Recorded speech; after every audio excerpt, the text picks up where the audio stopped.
a standard, okay, according to biblical men of faith, okay, according to God's chosen vessels for some of the most beautiful prophetic arranged marriages in the Bible. And so we want to use those as our examples. And so I pulled out some traits from the men of faith and from the Ephesians 5 man, okay? And last week we started with L, which stands for lead in love. So today I'm going to try to get through the other, 5 letters in the word. No promises because we have a lot to cover, but let's just jump right in. So we have a leader by example, and the E stands for execute with care. And I think that was a really beautiful one to kind of follow up leading in love, because everything that you will be called to do as a leader needs to be done with care, with attention, with affection. Okay, you're dealing with a woman here. You're dealing with a creature who dwells in, emotional states of any kind, of varying emotional states. Okay, the woman really is the vessel for emotions, for feeling her way through this life, and the man is kind of more geared toward being analytical, logical. Not that you cannot experience emotions as a man, of course not, but we are saying that the woman really is the vessel for the creative, intuitive, intangible aspects of this life, whereas the man is more geared toward the tangible, structured aspects of this life. Okay, and we'll talk a little bit more about that when we do get to our lesson on biblical masculinity and femininity. Okay, so just for now, we understand that everything that the husband does is to be done with care, with attention, with special attention to how he deals with his queen. Okay, so the first L, leading in love, signifies the leading. Okay, but when we speak about executing, it's like, well, how are you executing? Okay, how are you leading? In love, in care, in affection. Okay, with respect. Okay, with not talking to your wife as you're talking to a child. Okay, she is her own individual person. She's an accomplished, successful woman who chose to submit to you, who was led to submit to you, and you are not to talk down to her. You are not to belittle her. You're not to insult her intelligence. Okay, and so this is where that verse, it may not be specifically in Ephesians chapter 5, but there is a verse where it could be loving your wife as the weaker vessel. Okay, that verse is so often misconstrued, saying that women, or implying that women are weaker, inherently less capable than men. Okay, or maybe even less of lesser value to the man, and none of those things are true. They couldn't be further from the truth. When God said loving her as the weaker vessel, he means that this person comes from you, and if you disrespect her, you're disrespecting yourself. That you are tasked with different yet equal in value, with different roles, yet you all are equal in value. Okay, and he wants you to revere her as you would something that you cherish. Come on, Isaac and Rebecca. Remember, we said we want someone to cherish us like Isaac. He cared for her. He loved her. He gave her attention. The minute he laid eyes on her, it was instantaneous attraction, instantaneous connection. And the way that he cared for her was comforted in her presence, welcomed her into his home. Okay, that's the way that we desire to be treated, as delicate as we are, as not fragile. Okay, delicate. You're speaking to a woman. You're speaking to a divine vessel of love.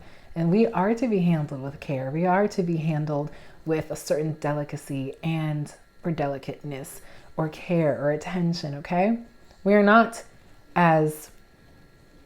to be treated as, your masculine contemporaries, because we reside in a different energy. Okay, we give off a different energy, exude a different energy, and that is all caught up, I believe, in the energetic difference between, treating friends as you would, and then treating your woman, your wife, or even female friends, or your mom. Okay, the way that you treat women really speaks to the type of man you are. So the husband is to cherish his wife, not to dominate over her. Okay, not to control her, coerce her. She is her own individual, even as you two become one.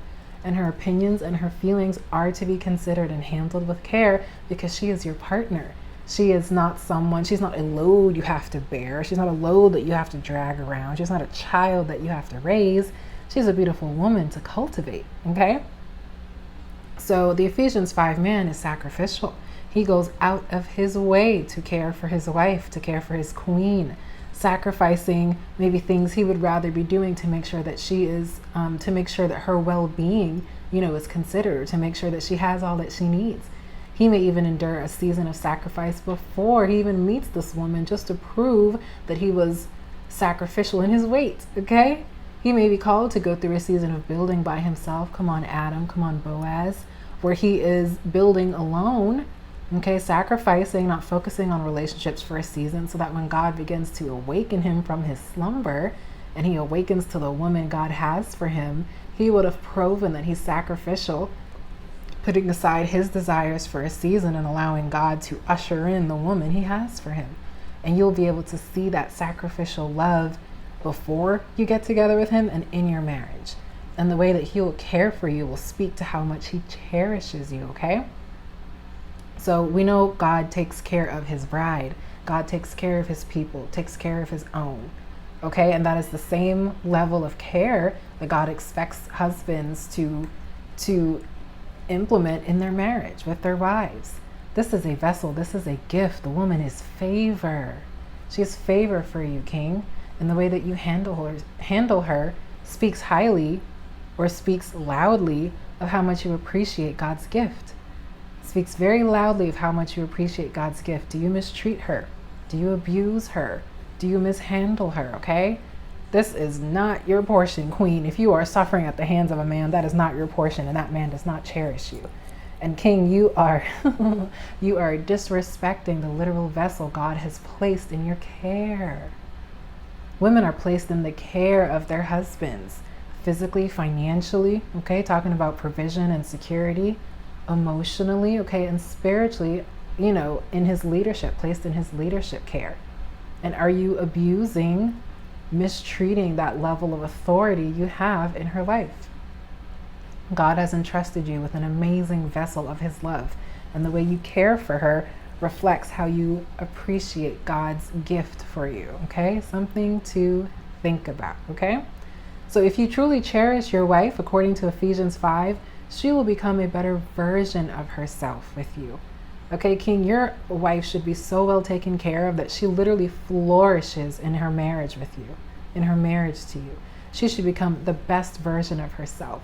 You should become the best protector of her heart. You should know her inside out like you know yourself, okay?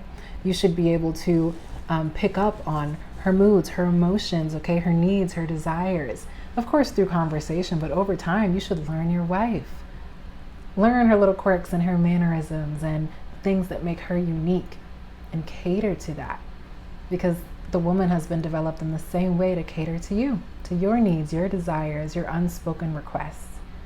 And the way that you care for her, the diligence that you put in pursuing her and pursuing and fulfilling her needs, you know, as much as it is within your ability to do so, speaks of how much you cherish her, okay?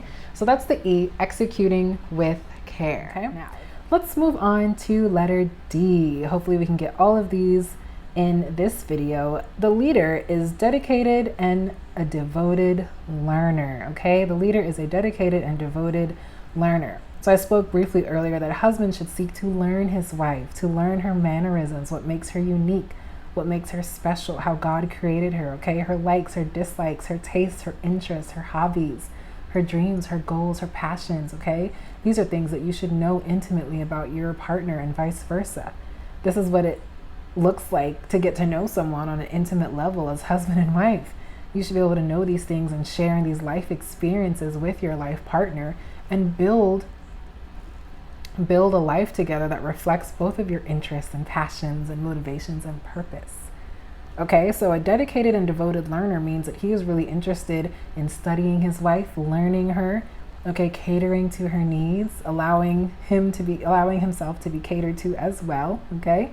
I mean, these are things that the woman should be doing, but these are roles of a man, okay, of a leader, okay? So we kind of covered, you know, speaking of things that the queen does, okay, that makes, you know, a woman a queen. And so this is specifically for men, but, you know, some of these things should be mutual, okay?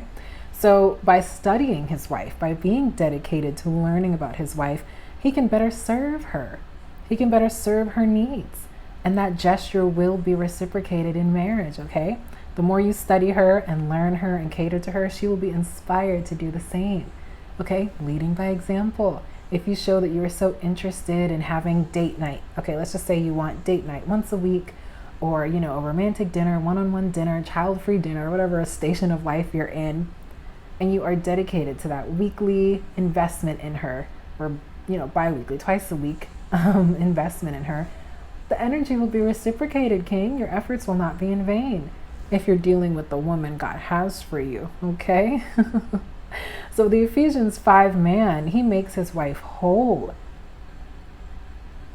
He makes his wife satisfied in their union, okay? Satisfaction on every level, through his words toward her, through his actions, okay? Through his level of care, his level of dedication to her, to serving her, okay? To being there for her, to praying for her, with her, okay? He is dedicated to his wife.